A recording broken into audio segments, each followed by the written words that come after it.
Hello, everyone. So today, the uh, center stage belongs to Prada Luna Rossa Ocean.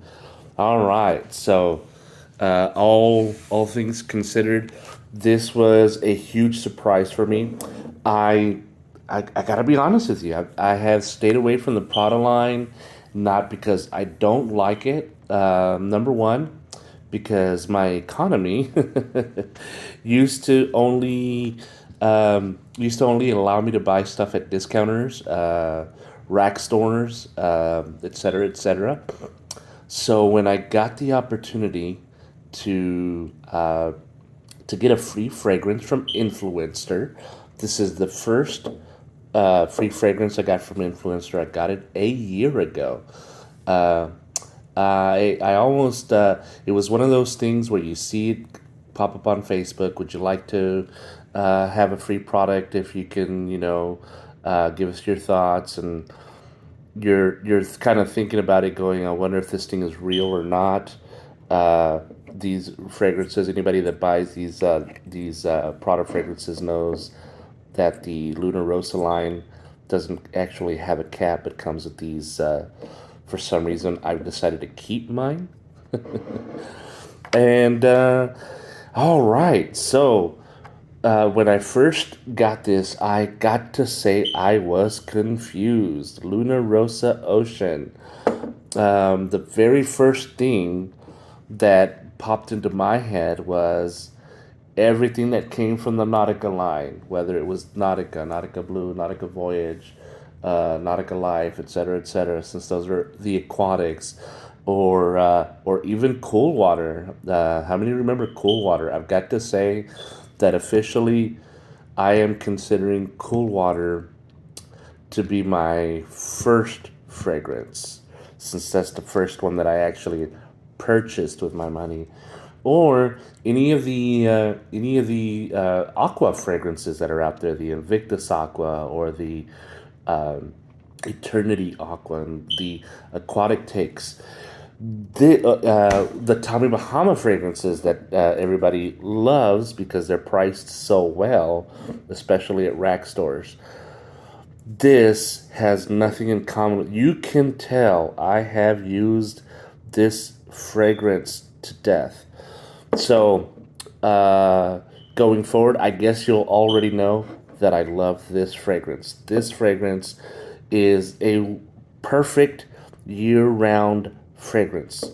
Um, you would think that this fragrance only works or works best in the summer months or even in the springtime, and you wouldn't be incorrect, especially with that very fresh bergamot opening. Now, the bergamot in here does not come across like pineapple as it does in the Aventus fragrance or any of the pineapple vintage fragrances. But it comes off very rindy, very fresh. But because it has a very good dose of that pink pepper and artemisia in the opening, it gives us a very rindy as opposed to juicy or even sweet. It hits you like seawater. It literally hits you like salty seawater, something that doesn't happen in many of the aquatic fragrances, which are more sweet and suited for the younger crowd. I believe somebody that's still in school could totally wear this. But I gotta say, because of those middle aromatic notes, I wouldn't even call this an aquatic. I would actually call this a fougere. I would call this a fougere because it has such a salty, well balanced. It's not too citrusy. It's not too sweet. It's not too aquatic. It's not too, and eventually I'm gonna get better at this, guys, and you won't be seeing my phone and my Blues Clues shirt reflected in the fragrances. Eventually, I'll have the better equipment, etc., etc. But that lavender with the sage mixes in with that saffron, but most of all that iris, the iris in here comes off very very gorgeous, not powdery at all, not at all makeupy, but it does come across a little creamy. There's a little bit of suede, according to the notes, but I don't really pick that up a lot because for me it immediately goes into the more sweet white musks, vetiver, patchouli to give it that little earthiness at the bottom. Um, there's My batch is still old enough to where I can catch the caramel. I've heard a lot of people say that reformulation doesn't have that sweetness at the base.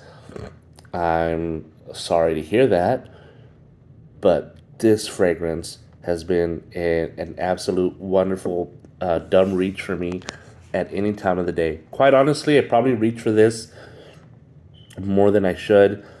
Um, this is my this is really something that I enjoy quite a bit. Let me know if you have any of the Prada Luna Rossa line. It's unfortunate that some of the Luna Rossa line has already been discontinued. It was it was a line that didn't catch my attention at the beginning. Number one, the price point. Number two, the fact that so many in the Prada Luna Rossa line was being compared so easily to something that already exists. And this particular case, it's very obvious that this fragrance is not a copy, not a clone, not an inspired by, not a if you like, you'll love. This is a standalone fragrance on its own. I will absolutely be getting another one for sure. And I want to thank Influencer for sending me this for free. And there's another fragrance that they sent me, which I'll be making a video on soon, on about soon. I've got word that they're sending me another one. The good thing is I've had this for so long that the maceration has improved this fragrance. Excuse me. For many of you that have purchased fragrances, I want to give you some advice. When you first spray it and you say, never mind, I don't like it, and you want to sell it or you want to replace it or you want to exchange it, let it sit in the dark for a little bit. Let it sit for a month or two. Try it again. It's very possible you'll like it afterwards. I like this from the get-go. I like it more even now. So, thank you for watching. Hit that like, hit that subscribe. If you know fragrance people, have them subscribe to the channel. Comment any questions, any comments. Tell me how much you like it, how much you dislike it, how much you love it, how much you paid for it if you want. And thank you so much for watching. Have a great rest of the day.